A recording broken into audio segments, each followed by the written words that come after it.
ஓம் Sri Sairam. April 27, 2026 சுவாமி வழங்கும் இன்றைய அருளமுதம். எல்லா உயிரினங்களும் அனைத்து பொருட்களும் தெய்வீகமானவையே.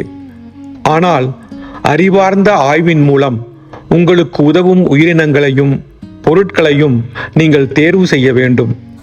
உங்களுக்கு இடையூறாக இருக்கும் உயிரினங்களையும் பொருட்களையும் தவிர்க்க வேண்டும். இதுவே ஞானத்தின் வழியாகும். மின்சாரம், நெருப்பு, கூர்மையான கத்தி ஆகியவற்றை எடுத்துக்கொள்ளுங்கள். அவற்றை எவ்வாறு பயன்படுத்துவது என்று உங்களுக்கு தெரியாவிட்டால் அவை ஆபத்தானவை. அவற்றை பகுத்தறிவுடன் கையாள தெரிந்தால் அவை நன்மை பயப்பவை.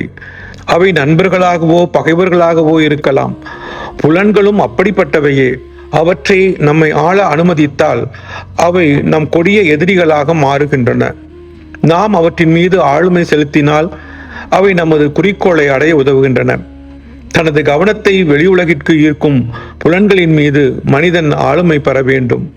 புலன்களால் வழிநடத்தப்படும் வரை இன்பம், துன்பம், மகிழ்ச்சி, துக்கம் போன்ற இருமை சக்கரத்தின் பிடியிலிருந்து மனிதன் தன்னை விடுவித்துக் கொள்ள முடியாது.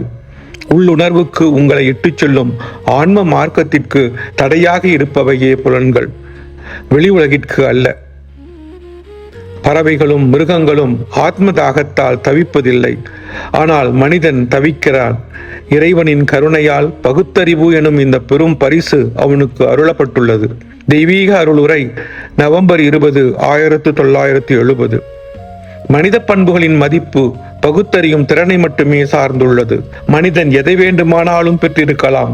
ஆனால் அவனுக்கு பகுத்தறிவு இல்லை என்றால் என்ன பயன் என வினவுகிறார் பகவான் ஸ்ரீ சத்திய சாயி பாபா. ஓம் ஸ்ரீ சாய்ராம். ஓம் ஸ்ரீ சாய்ராம். ஓம் ஸ்ரீ சாய்ராம்.